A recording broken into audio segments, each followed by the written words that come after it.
Hello everyone, welcome back. I'm Matsuyorific and today we are here to do another top 6 Pokemon type countdown. So today we are going to be talking about my top 6 favorite fire type Pokemon.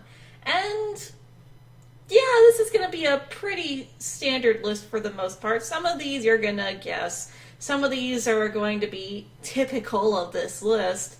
And some are just me gushing over how cute they are. So to start off this list, we have everyone's favorite fire-type starter, Charmander. Now, Charmander, I'm not as fond of Charizard as everyone else is. I think Charizard is a little overhyped. Please don't hate me for it. But, yeah, Charizard was never really my favorite. I always chose Bulbasaur whenever I would play through the main games, or Pikachu if I was playing Yellow, but Charizard's still pretty cool because it gets to fly and all that stuff. But can't make a list like this without Charmander, especially with the Charmander that we got in the anime. Abandoned little Charmander that Ash saved and loved, and he raised it to a Charizard, which was rebellious for a while, and then he had that whole battle with the Poliwrath, and then he stayed up all night with it, and now it listens to him, and then it came back in black and white, and yeah. So I couldn't leave him off this list. Number 5 is going to be Growlithe. Now, I love Growlithe purely because of the anime, again.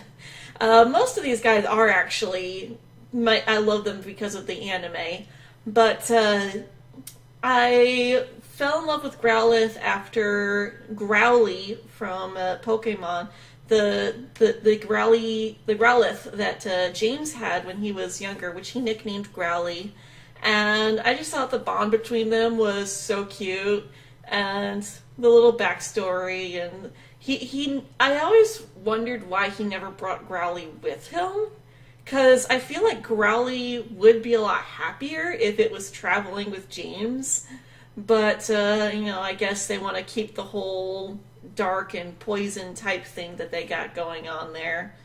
But, yeah, I always wished that James would take Growlithe with him. And Growlithe is cute too, but there are also a lot of cute Pokemon a lot higher on this list. Moving on to number 3, we have another cute Pokemon that a lot of you probably saw coming, but might have expected to be higher on this list. That's right, we're talking about one of my favorite Alola Pokemon, Lytton. Now, Lytton, of course, you guys know I love cats, and I went crazy when I saw this little kitty. I was so excited for him, and he probably would be much higher on this list if it wasn't for his final evolution. I've made this plain in my other videos. I'm not crazy about his final evolution. Heck, I could barely even remember the name half the time. I know Torracat. That's easy, but I could barely even remember this guy's name because it's kind of complicated and I don't really like his design, but at the very least, he's not firefighting. Thank you, Arceus, for not making this thing firefighting. But it just weirds me out seeing him on 2 legs and being a wrestler. I mean, I get the whole thing that they did with him. I just not a fan of it. I wished he could have stayed a cat. He's also the only one who made it on this list purely by design itself and has nothing to do with the anime. Although, as the anime continues, who knows, we'll probably get a Lytton to get attached to in the anime as well. Hopefully it never evolves past Torracat. At number 3 of the list, we have another fire-type starter, Cyndaquil.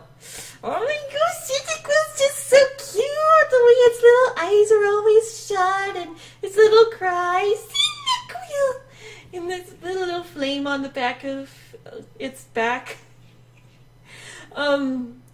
I, again, love Cyndaquil from the anime as well. The little story arc that it had of not being able to keep its flame lit for very long, not being able to control it, and Ash had to help it learn to control its flame. And that was just so cute, and it was one of Ash's best battlers. And I really enjoyed seeing it come back in Diamond and Pearl and evolving into a Quilava. That was just so great. I was so proud of it. Sweet little Cyndaquil. At number 2 of this list, we have another little cutie, Vulpix.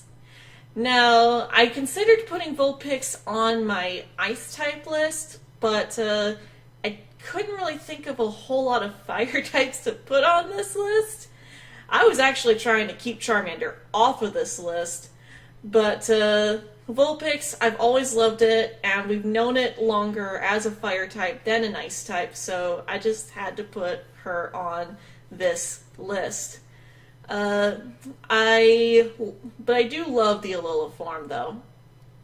I especially loved Vulpix in the anime, getting to see the Vulpix that Susie gave to Brock, and Brock liked to imagine that because Susie loved her Vulpix and she gave it to Brock means that she must be in love with Brock. There was an actual episode where he made that connection, and it was kind of silly, but it's Brock. What are you gonna do?